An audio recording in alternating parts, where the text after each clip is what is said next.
Welcome to Pink Radio with Prestige. This is the place for you, the diva boss entrepreneur who needs quick tips on building your crave-worthy brand. This is your host, Nicole Doss, CEO of the Prestige Society, a membership organization for women entrepreneurs who believe in building powerful networks while slanging in their industries. So I want you to go ahead and grab your favorite cup of coffee and get your favorite tips right here with Prestige. Hey guys, it's your girl Nicole Doss, and today we are going to talk about why you need to shift gears, ladies, and start putting on your CFO hat. So for those of you out there who do not know what a CFO is a Chief Financial Officer. And these are the executives of organizations who are able to really help with the financial vitality of the organization. And the reason why we're going to have this conversation is because there's an issue, young ladies out here who own businesses. And I know about this problem because I too had this problem. So you were not alone. And that problem is that we become so focused on the task at hand, the strategies that we're building, the sales goals that we're trying to reach. But what we forget to do is to really put our finger on the pulse of the financial vitality of our businesses. And so in that, what we do is we tend to bring over into our business side some of the poor financial practices that we may have practiced in our personal life. So I can only speak to me. So, with me going through my aha moment of poor financial practices that I was doing or instituting in my business and I was literally taking them from my personal life and applying them to my business. And although I didn't see it as that, right? Literally, I was just operating. I was just making financial decisions about my business. So it wasn't like I was sitting at my desk saying, oh, I'm going to take all of my bad habits from my personal life and apply them to my business. That's not how it goes. What happens is you just operate every single day without reflection, without growth, without thought, without a plan on what you're going to do to strengthen your financial vitality. So let's talk about how we can shift that. Now, I'm going to save you all some time. If you are someone who's really great at budgeting, if you're someone who really is a stickler when it comes to your finances, go to another podcast episode. This is so not for you. I'm big on managing your time and I don't want to waste your time. But if you find that finances are just that thorn in your side and that it's one of those things that you just need to do better at, but you're just not sure where to start, then me and you are going to sit down and have a discussion. So go grab your coffee or go grab some tea, even grab a glass of wine if you'd like, and let's chat a little bit about how we need you to switch your hat from CEO for a moment and turn to a CFO. And don't worry, I give you 3 tips on how to get there. So here's the first thing I want you to do. The first thing I want you to do is to grab a monthly budget template. So, of course, there are tons of sites out there that will give you either free templates or that will do a trial of a template. But let me tell you what I did. I went old school. I just went to Microsoft Excel and they had monthly budget templates. And the cool thing about the template that I used is that it was a workbook. So because it was a workbook, I literally had a sheet that was a summary dashboard that was able to show me graphs and really quick information of how my finances are for the month. And of course, it's a macro. So all of that information was drilled or driven by information I put on the other sheets within this workbook. So the other sheets that were on there, I think there was a personnel expense because it was really just for businesses. So I saw personnel expense, operating expense, and monthly income. So what I did is I customized that particular template. So once I got a template from Excel, what I did is I created a few legends, because there were or a key, if you will, where I was able to do like a legend of what certain color codes meant for me. And I'm going to talk to you a little bit about what those color codes were. So there were some color codes. I wanted to add a status, because as I was looking at certain things, with my expenses, there were certain things that I wanted to do. So I created a status of active, pending, and canceled. Pending just meant that I was planning on canceling it, but I haven't just yet. And what I did was, to help me understand like where I was going and where I needed to go, I literally would take anything that was already canceled from what I put in there as a projected cost, and I put 0 in the actual to show like, okay, I'm canceling it, because I wanted to see how much of a differentiation with my expenses was I really making with the amount that I was cutting. And if it wasn't really a big gap, then I would go back and look and see what else I could cut. So go get you a monthly budget template, and it could be something simple, but nonetheless, it needs to be something that you can utilize and that you can very easily customize to meet your needs. Secondly, I want you to open up anything that you pay out as an expense. So if it's going to be your checking account, so if you pay out your expenses through your checking account, I want you to open up your checking account to your online banking, and I want you to go line by line by line. And when you go through each line, I want you to look for a few things. First, I want you to look for trends. Are you getting coffee every single day? Guess what? At this point, that's an expense, because it's not a one-off, it's a trend. And I'm sure that if you went from month to month, you would notice that you have the same trends. So if you get a $5 coffee every single day for 30 days, you have to now look at the fact that you are spending $150. Let's just be honest, you're probably really doing upwards of $5 and some change. So really what you're doing is $6, right? Instead of it just being $5. So if you're doing $6 with 30 days in a month, then you're looking at spending $180 a month towards coffee. And the reality is that's a bill, right? That's a bill or some really great savings that could go towards your savings account or go into a money market account, opposed to you spending it on coffee. So when you go line by line and you look for your things that you're spending, I'm not talking about that one-off, that one time you went to Target, unless you find that every pay period you go to Target and you spend a crazy amount of money on things that are not necessary. So don't look for one-offs, look for trends. And if you find that you spend a certain amount of number on things that aren't really a bill, I just want you to know you should consider those as a bill. That perfect example is that Starbucks coffee. If you're spending upwards of $6 every single day, at this point, that's your bill. That's your eating out bill. That's an expense that you need to be able to reconcile at the end of the month. All right? So go line by line, capture any expense that you are paying out on a monthly basis, and capture it in your budget.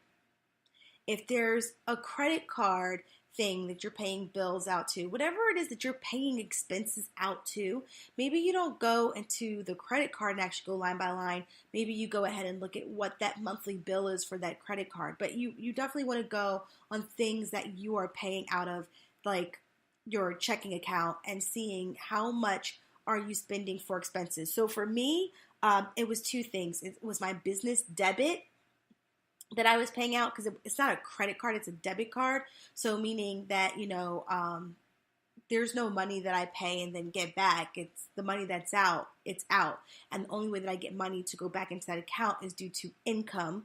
So therefore, I went into my PayPal debit card and went line by line to see expenses I was paying as well.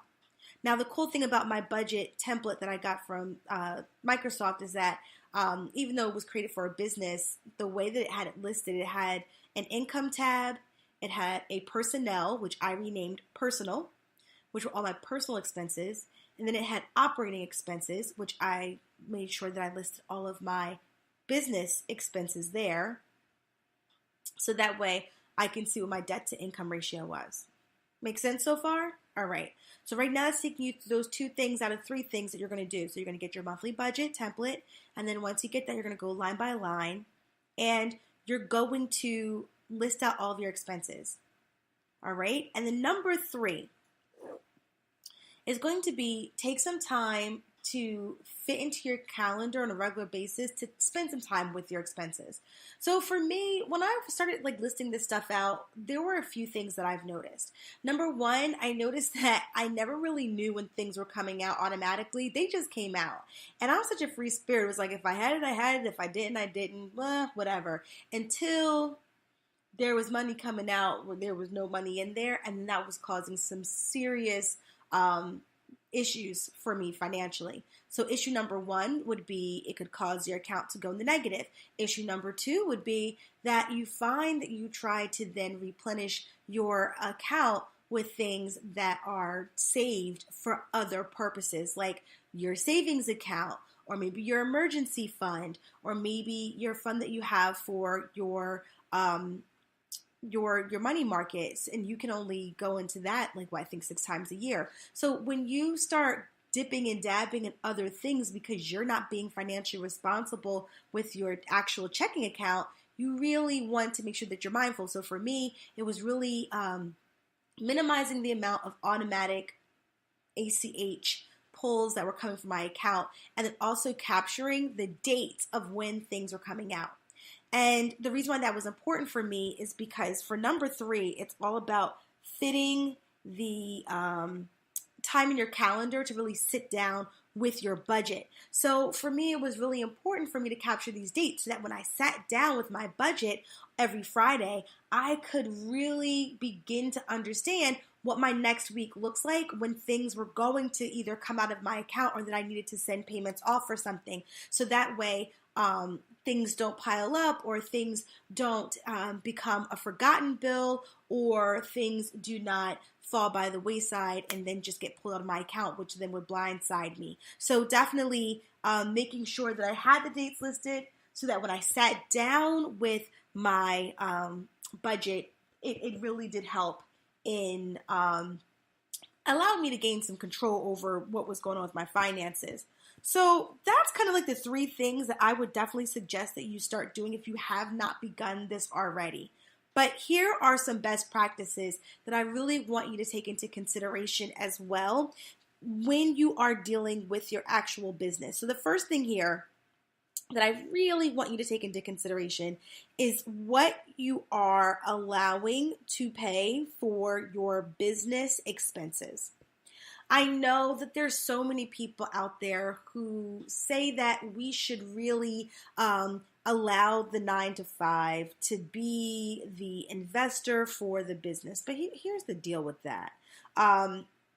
When you do that, there's a number of things that happen that I believe impact you long term. So the first thing I think that happens that has a negative impact long term is that I believe that when you allow your 9-to-5 to become the sole investor of your business, it creates a crutch for your business, and the ability to transition from your 9-to-5 to your business full time takes longer because there's always this safety net of your business or of your 9-to-5 supporting your business. And when you are doing that, your 9-to-5 plays a dual role. One is playing the role of affording you your lifestyle, right? Your apartment or your home, your car, or whatever transportation you take, so whether you have mortgage or rent, whatever the case may be, your 9-to-5 allows for that. And it also allows for things like your entertainment, for you to be able to enjoy life and spend a little bit and get a nice, suit or a nice pair of shoes that you like, or that nice jacket you saw on Zara's. I don't know. Whatever your heart contents. I'm still trying to figure out my whole spending habits here, and clearly this is not the podcast episode for it. But nonetheless, there are certain things that your 9 to 5 allows you to when it comes to maintaining your livelihood. And so when you begin to move that over to then really investing in your business, then guess what happens? You're not going to say, I'm not going to spend money anymore, because you're still going to go to the movies, you're still going to go out with friends. But you may say, well, I'm not going to be able to save as much because I'm investing in this business and sooner or later it'll pay off. And that's not really a wise sacrifice to make, right? So even like with my home, there was one point in time where, we would get furniture and I think of curtains because that's like the bane of my existence. I have a dining room that literally has 5 panoramic windows in my dining room. So just to pay for the panels itself and then the hardware for the actual curtain rods, it's like I can't even imagine spending that money on just curtains when I could take that money and, I don't know, invest it back into prestige. And so, when you no longer do that, or you no longer look at doing those certain things because you would just take that money and invest it into the business, then what ends up happening is that you're really impacting your livelihood. And you may not see it right away because they may be sacrifices you're okay making short term. But at some point, you're going to be like, wow, like I used to do this X, Y, and Z, and now I don't. And when you ask yourself why you don't, you'll realize the answer is because of your business. So whether it's, there's certain savings that needs to be done, a wonderful family trip that you need to go on, or maybe decorating your home, who knows, whatever the case may be, that creation for the emergency fund that you need. You don't want your business to rob from or take or steal from your cash flow. So what I definitely would love to challenge you girl bosses to do instead is that if you really want to fund your business with your 9 to 5, make that short term. Really put it towards a very specific project and just don't make it this like end all. And when I say short term, I'm not talking about 6 months. I mean, make it specific. Like I'm going to take this $300 and I'm going to buy my web hosting site for the year and get my URL and I'll be fine. So I'll have my web address, I'll have my web hosting service, and I'll take that for $300 and something and I'll be done for the whole year. And by next year, what I challenge you to do is not go back into your money and say, okay, this is the next year I'm going to pay this money, but instead make a vow or a contract with yourself saying, but by next year, this will not be a bill that comes out of my 9 to 5 pay, what I pay. I will be working my business all along so that my money for my business or that I generate for my business can pay for the operating costs of my business. And think about it, when you start building that business in the early, time span, you'll already get to a point and begin to exercise that muscle of being financially viable with your business to cover your operating costs. That at some point when you're doing that, you're going to start asking yourself, so how much does it cost for my salary? And then it makes it so much easier. But when you rest your laurels on your 9 to 5, completely funding your business, let me tell you what that conversation looks like. It looks like, okay, I'm going to keep funding it. And then when you get tired of that 9 to 5, you're going to say, oh, now I got to figure out how can I live off this company? That should have always been the question, right? But that's not normally the mindset we go after. And then we make very real business decisions based off of the extra money we have with our 9 to 5s. Instead of saying, first, before I make this financial decision, how is the business going to be able to fund it? All right?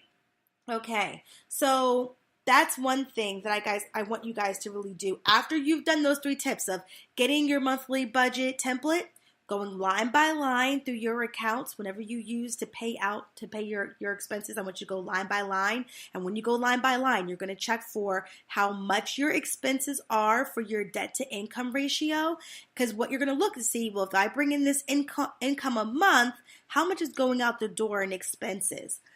And then also you're going to look for due dates, right? Due dates of when things are due, when are they hitting your Welcome accounts, to which Pink then leads us Radio to the with third thing, Prestige. which make room on your This calendar is the place to for really you, the review diva boss your budget and your entrepreneur finances. who needs Just quick make sure tips that on you're building your okay. crave-worthy And this is brand. something that This is your you host, not do Nicole once a Doss, month. This is something you CEO of do the on a Prestige weekly basis Society, until a you membership are organization diligent for women in entrepreneurs managing your who believe in finances. building powerful networks while Last slaying but in not their least, industries. once So I we want you to go move ahead into and grab that, your some of the favorite cup best of coffee and get practices your that we just talked favorite about tips is right really here with moving Prestige. away from funding your business through your 9 to 5. Like, don't do that. Right now, my budget, what I have are 2 color codes in my legend. And so one is red, and red signifies these are the things that I am going to cancel. So they have either been canceled or are in pending status because of the process that it takes to cancel it. Like LA Fitness, you got to go and like sign over your firstborn, and then you have to go and like get it notarized that you've done that. Then you have to chop off both of your arms and your legs as well. And then, and only then, will LA Fitness say, okay, you can cut this contract. But only then, after you've done all of that work, can you. Oh, then you have to magically tap dance with no legs and then sing karaoke for girls just want to have fun. Then they'll go ahead and cut your contract. Like, it's crazy how much work you have to do. So right now, I can't put that it's canceled because it's not, because it's pending, and hopefully it doesn't go into next month where they actually pull my account. So you want to make sure that, like, I have the 2 reds, right? So canceled, red, and I have 2 statuses, pending or canceled for anything that I am in the midst of canceling. And then the second color that I have in my little code or my little key is pink. And that is if I am paying for a prestige expense through my personal income and not income generated by prestige, I mark it in pink and I set it either for canceled or for pending because I need to move that over to a different slot. It needs to hit a different bank. So that's what me sitting down with my account really helps me, or my budget, my finances really helps me do. So I want you guys to get out of this space of paying out with your personal stuff to your business. Tell your business to step it up. Tell your business it's time for her to prove to you that all this work and all this trying so hard to make this thing work is actually worth it. And tell her it's time to step up. So when you tell your brand it's time for her to step up, guess what?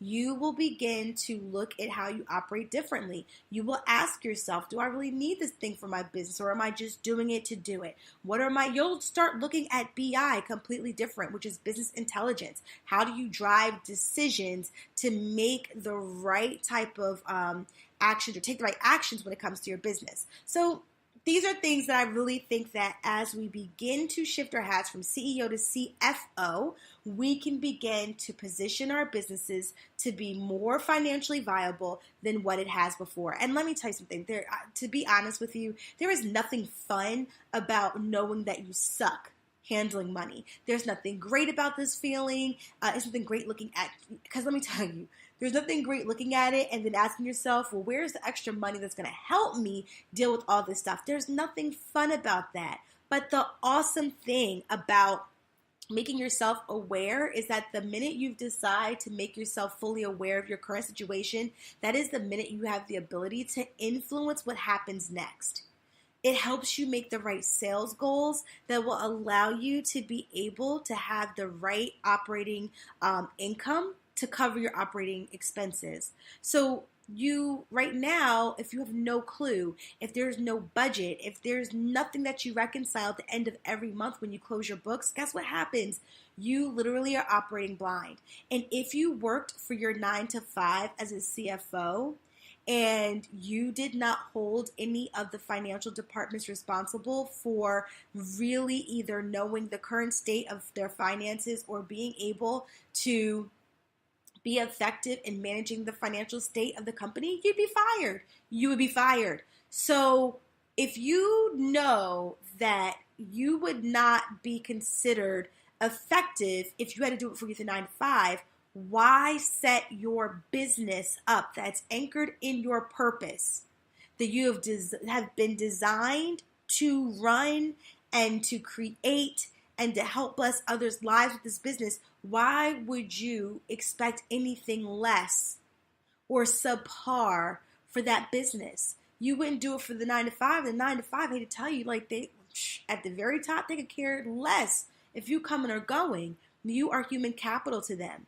So you already know that you wouldn't even sit in the seat of a CFO because of the fact that it would definitely, you just probably know you wouldn't do the right due diligence. So if you have that type of care, I'm telling you right now, have that kind of care for your business.